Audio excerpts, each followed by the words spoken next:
What's up, beautiful family? Hope y'all are having a good afternoon. So I wanted to bring you some news today.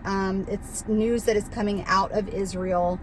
Regarding prophecy, we know that if you want to know what time it is, what season it is, you are to keep your eyes on Israel. The Bible talks about Israel being God's prophetic timepiece, and that is a whole video in itself, but I want to bring this news to you today because, again, this is coming out of Israel. This is insane. I do believe this is something that will end up being passed, and I think it's something that's going to happen in the United States as well, and all over the world. We are seeing it happen already in the United States. We are seeing how God is completely being pushed out and how they are embracing what is evil. And so let me just go ahead and read it to you, because this is, if this don't tell you what time it is, I don't know what else will. So 2 parliament members proposed legislation to outlaw sharing the gospel in Israel and send violators to prison. Could it become a law?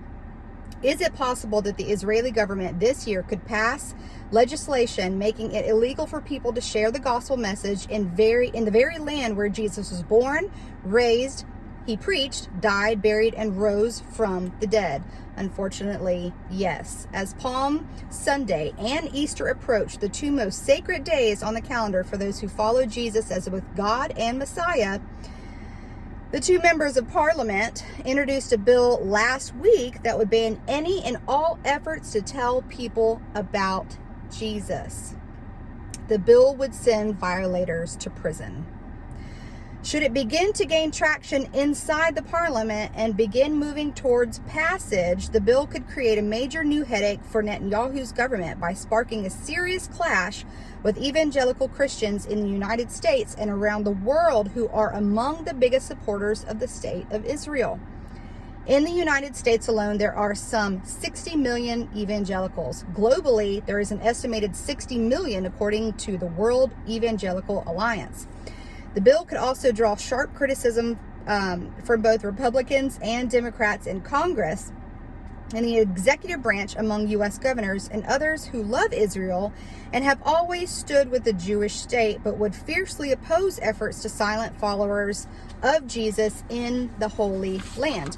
Former U.S. Ambassador of International Religious Freedom Sam Brownback, who served during the Trump-Pence administration, is the first American leader to publicly warn that this bill poses a massive threat to freedom of speech, human rights, and religious freedom. On Friday, All Israel News emailed Brownback, a longtime consistent supporter of Israel, a professional translation of the bill in English, which was originally written in Hebrew, of course.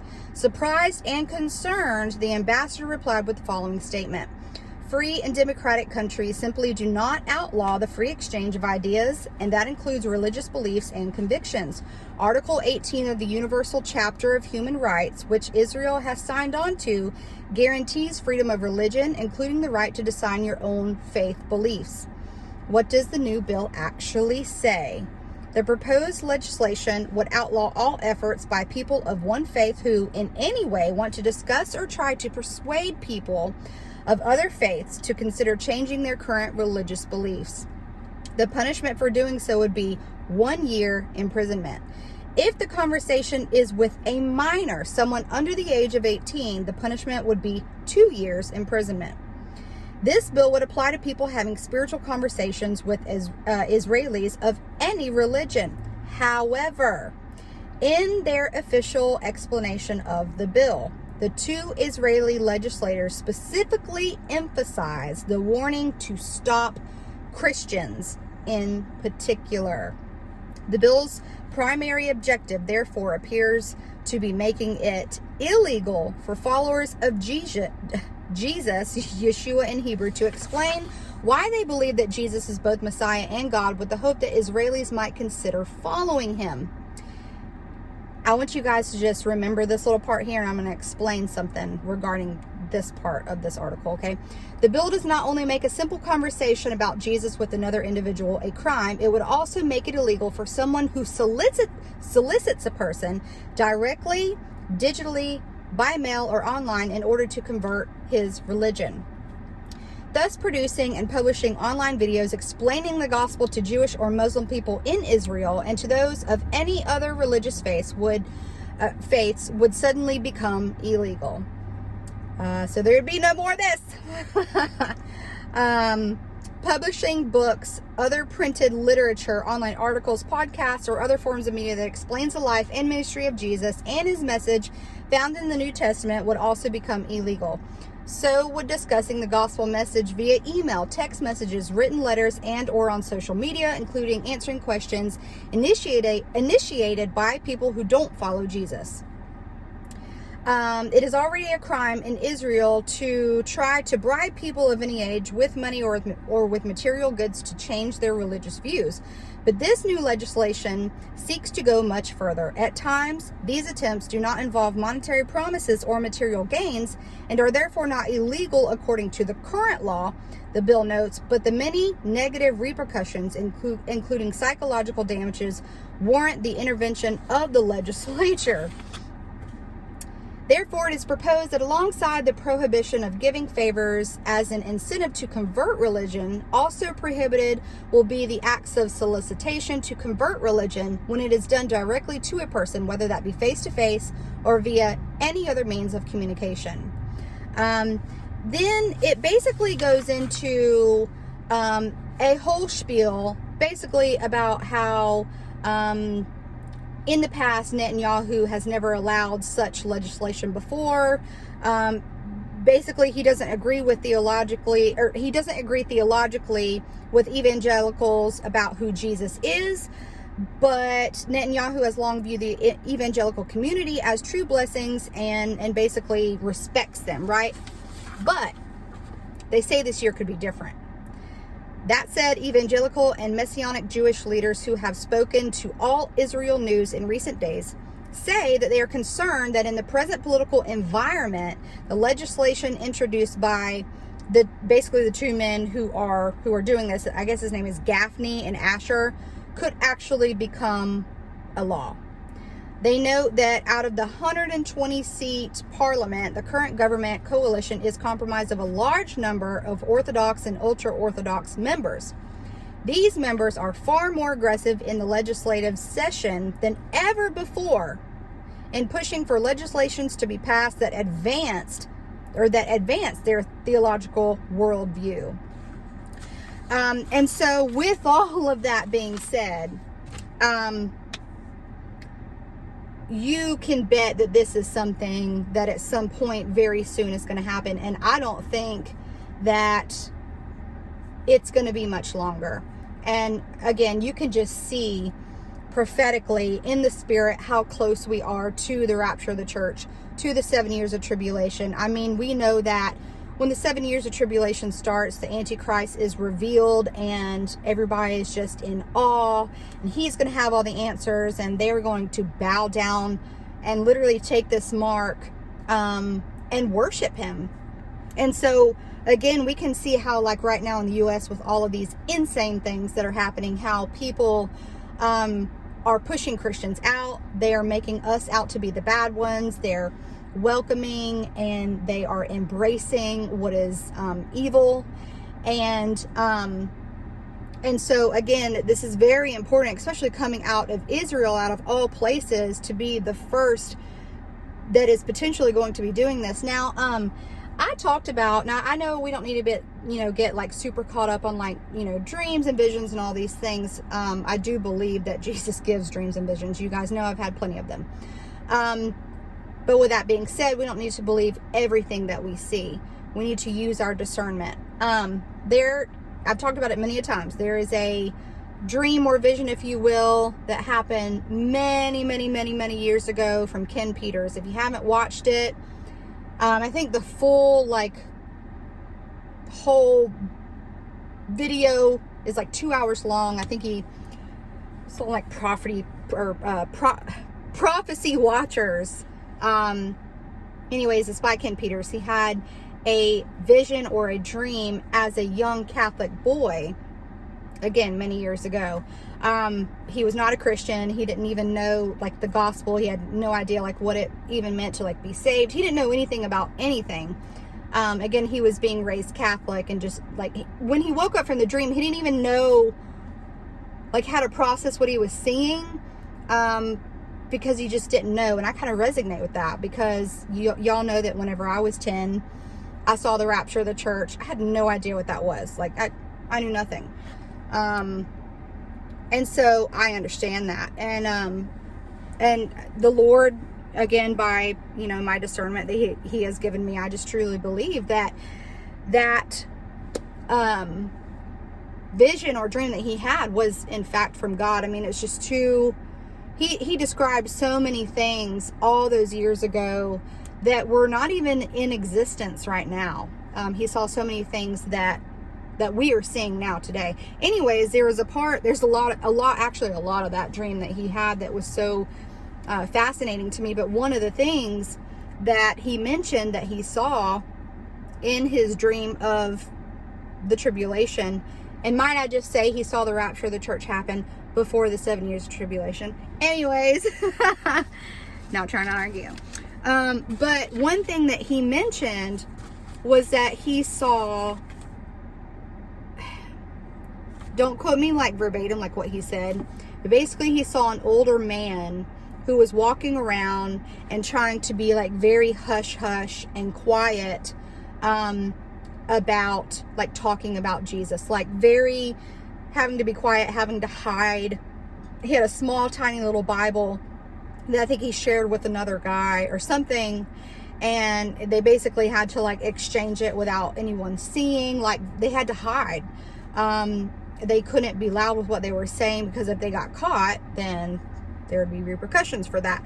And I found that very interesting when I was reading this part about this bill that said that the bill does not only make it simple, make a simple conversation about Jesus with another individual a crime. It would also make it illegal for someone who solicits a person directly, digitally, by mail, online, in person, blah, blah, blah, whatever. And so just to like, I'm not saying we just need to go completely off of like that guy's dream. We know that in the tribulation, the Antichrist is obviously again going to be revealed, and he's going to be like reigning per se. People are going to hang on his every word, and he is going to be their God, because they're going to be convinced that he is God. And so, we see now with us Christians still being here, how we are being completely pushed out, we're being persecuted in all types of different ways. We're being hated for our faith. Freedom of speech is being taken away. Everything that we're seeing, I can't even go into it on this platform because I'm sure we'll be banned from talking about it. But evil is being embraced. It's being called good. Jesus says, woe to those that call good evil and evil good. And so I had to bring this news to y'all today, because again, you can see in the spirit just how close we are to the end. I mean, we are seriously living in the end days. Who would have ever thought, back when I was a kid, right? And I'm sure y'all who are even older than I am, who would have ever thought that back in the day that we would be seeing now what we are seeing? Things have really, really amped up in the fastest way possible. And again, the fact that we're seeing all these things, it can be scary, okay, if you're looking at it from a worldly viewpoint. But those of us who belong to Christ, we know that our blessed hope is on the way. And so these things should not scare us. I think it scares a lot of people because, we as a chosen generation that will see the rapture of the church, okay, there is a specific generation, again, who God chose that would live to see all these things. And so again, it's scary for a lot of people who are not grounded, because we're gonna bud right up to that very moment where it goes from rapture of the church, boom, gone, restrainer removed, to the tribulation starting. And of course, if we are in a time where we're seeing all these things and the tribulation really is upon us. If we weren't seeing all these things, it wouldn't be time, right? So again, it's so important to stay grounded in the word, grounded in the truth. Jesus, he is our solid foundation. If we just keep our eyes on him and his promises and his truths, there's no reason to be scared, okay? I know that there's a lot of differences and opinions on pre-trib, post-trib, blah, blah, whatever. I know there's a lot of people that don't even believe in the rapture. Point blank period, if you are a born-again believer in Christ who is indwelt with Holy Spirit, you are signed, sealed, delivered. Okay, Ephesians says that when you hear the gospel of the truth, right? When you hear it, you receive his Holy Spirit. You're sealed, guaranteeing your inheritance, all right? So whatever it is, pre-trib, post-trib, you're not even sure about the rapture. Great thing is, when Jesus comes, you're going with him, okay? I know there's a lot of new subscribers from the last video, and I know you probably don't know much about me, but the whole reason why this channel even exists is because when I was a child, again, at the age of 10, I saw the rapture of the church. Like, I was a part of the event. We got to a midway point. Jesus let us back down, and basically it was not quite time. We were at the midway point. That was 23 years ago.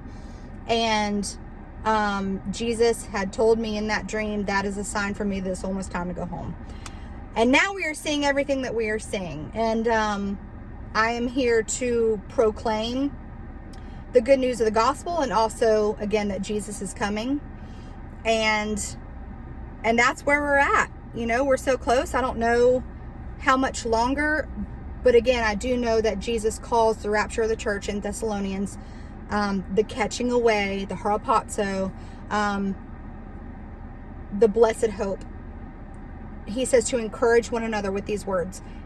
It would not be encouragement if we were to have to go through the tribulation and die for our faith. Unfortunately, many people will have to do that in the tribulation. They're going to have to die for their faith. And they're going to have to go through it the rough way, but they will still be saved. But there's a chosen generation where, we're not appointed to his wrath. It says it. Since you have kept my word, I will keep you from the hour of temptation. And that is the 7 years of Jacob's trouble that is about to come and try and test the whole world. And, and so there would be no encouragement in us having to go through that. And so that's why Jesus reminds us in his word in Thessalonians that he's going to catch us up in the air. We're going to forever be with him. And to encourage one another in that. And that's what we're here for. So again, I don't know how long, but I know it's this generation, because God does not toggle with our emotions or show us things that are not so. If Jesus has for sure shown you something, personally for me, seeing that I was going to get to go up in the rapture, I don't have to stress, because I know I'm going to be a part of that. And I know that it's us, right? So, we just keep our eyes to the sky. We keep watching the things that are happening, and line it up to Bible prophecy. So again, I just wanted to share that with you guys. Don't fear, Jesus is coming. And that's about all I got today. So, I will be back on tomorrow with some more stuff that I want to talk to y'all about. There's a lot of stuff going on with the digital dollar and the, what is it called? CBDC. I don't know, whatever it's called. Lot of stuff going on with that, and they are secretly trying to pass this stuff in all states. They're quietly doing these things behind the scenes while all this crazy mess is going on. Okay, you just know that if they're trying to keep your attention on one thing, there's probably something else going on, and this is one of the major things. So, all right, gotta get going. I love y'all. I'll talk to y'all tomorrow. See ya.